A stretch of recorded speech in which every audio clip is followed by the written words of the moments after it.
दोस्तों, कैमरे पर झूठ कैसे बोला जाता है ये कोई भारतीय जनता पार्टी से सीखे कोई इनसे, सीखे कोई इनसे। अभी तक कैमरे पर झूठ बोलने की कला में माहिर होने का जो आरोप है, जो उपाधि है, ये पीएम नरेंद्र मोदी जी को ही मिलती रहती थी। लेकिन अब ऐसा लग रहा है कि इस लिस्ट में पहले स्थान पर आ जाएंगे देश के गृह मंत्री अमित शाह जी। नीतीश कुमार जी अचानक पलटी मारकर एनडीए का हिस्सा बन गए, उस मामले में भी अमित शाह जी खूब चर्चा में रहे। दोस्तों, अमित शाह जी का वीडियो जो है वायरल हुआ, कैसे उस वीडियो में क्या कुछ बोलते हुए नजर आ रहे थे वो सबने देखा। वो नीतीश जी के लिए भाजपा के दरवाजे हमेशा के लिए बंद होने जैसी बड़ी बड़ी फेकम फाकी कर रहे थे। अब दोबारा इनका एक और वीडियो वायरल हो गया है जिसमें 10 साल के मोदी सरकार के शासन का ब्यौरा बता रहे हैं। पीएम मोदी के काम गिनवाते नजर आ रहे हैं अमित शाह जी। कहा क्या इन्होंने और इनसे सवाल क्या किए जा रहे हैं, सब कुछ इस खबर में आपको मैं बताऊंगी। दोस्तों नमस्कार, मेरा नाम है जयंती झा और आप देख रहे हैं देश नीति।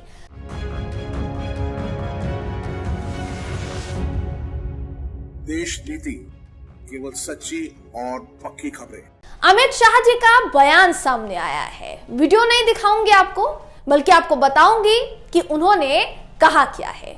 तो सुनिए, शाह जी कहते हैं कि मोदी सरकार मई में 10 साल पूरा करेगी।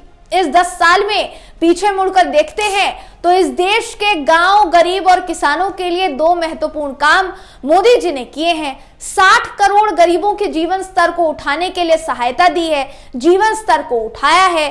23 करोड़ लोग गरीबी रेखा के बाहर आए हैं, ये नीति आयोग की रिपोर्ट के जरिए उन्होंने कहा।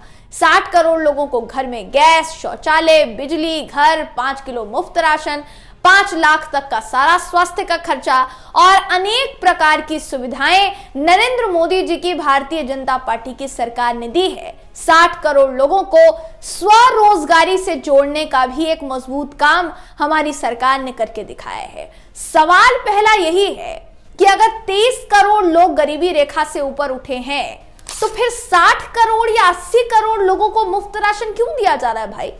वो लोग कौन हैं जो गरीबी रेखा के नीचे ना होते हुए भी सरकार की योजना का लाभ उठा रहे हैं? क्या इसे नाजायज लाभ ना कहा जाए? फिर शाह जी बात कर रहे हैं किसानों की, तो किसान 13 फरवरी से फिर आंदोलन करने दिल्ली आ रहे हैं। दोस्तों, अचानक तो उनके दिमाग में आ नहीं गया होगा, वो तैयारी कर रहे हैं, क्योंकि उनका कहना है कि उनकी मांगों पर विचार करके उन्हें पूरा करने का जो आश्वासन दिया गया था ना, वो भी जुमला निकला है, उसका भी कुछ नहीं हो पाया है। देश का गरीब व्यक्ति जिसे आज सरकार कुछ किलो राशन देकर निपटा रही है, वो भी आरोप लगाता ही रहा है कि जो वादे किए वो तो पूरे हुए नहीं, किसी को राशन मिल रहा है, किसी को नहीं।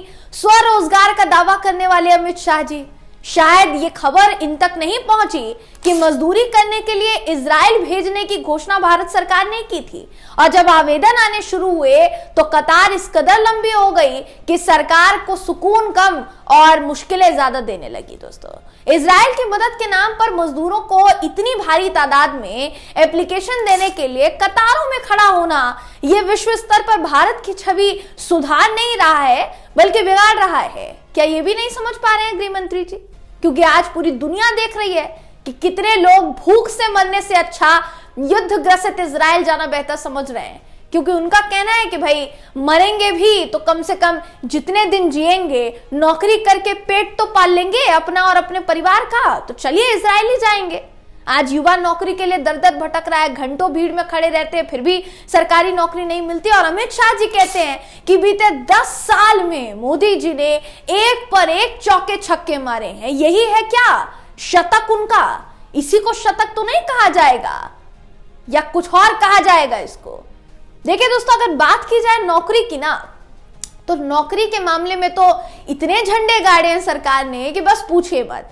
जैसा मैंने कहा, आपको बताया मैंने थोड़ी देर पहले, इजराइल जाने के लिए लोगों की तादाद हरियाणा और उस उत्तर प्रदेश में भी देखने को मिली, दोनों ही प्रदेश में जहां पर भारतीय जनता पार्टी की ही सरकार है। मतलब भारत सरकार ने, कह लीजिए कि भारत की मोदी सरकार ने इजराइल की मदद की घोषणा करके अपने पैरों पर कुल्हाड़ी मार ली, क्योंकि पता चल गया कि दोनों ही राज्यों में बेरोजगारी का जो स्तर है वो कितना ज्यादा है। जाहिर सी बात है, छुपाने में तो सरकारें माहिर हैं।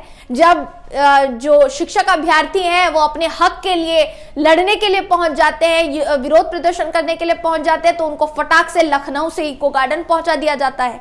लेकिन उतने से भी क्योंकि काम नहीं बना ना, तो अब देखिए आपके अपने ही पैरों पर कुल्हाड़ी मार दिए, खुद ही दिखा रहे हैं कि भाई बेरोजगारी कितनी है। तो क्या मुख्यमंत्रियों की इतनी मेहनत भी नजर नहीं आती अमित शाह जी को?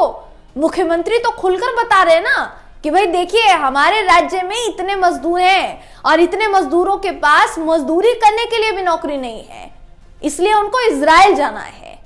और वो मजदूर खुलकर कह रहे हैं कि भाई इजराइल तो हम इसलिए जाना चाहते हैं क्योंकि यहाँ पर भूख से मरने से अच्छा तो है इजराइल में जाकर मर जाएंगे, कम से कम नौकरी कर कर पेट भरकर तो मरेंगे। ऐसा तो नहीं है ना कि बिना नौकरी के चले जाएंगे इस दुनिया से। सोचिए ये तमगा मिल रहा है और इसके बावजूद झंडे गाड़े हैं भाई।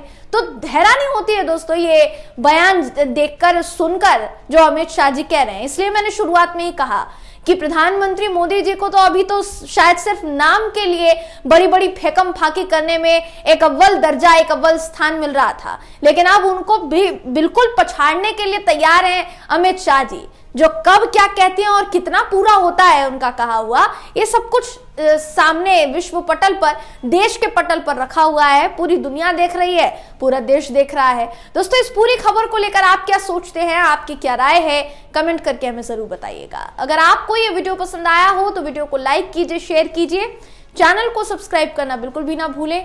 फिर मुलाकात होगी आपसे अगली वीडियो में, तब तक के लिए नमस्कार।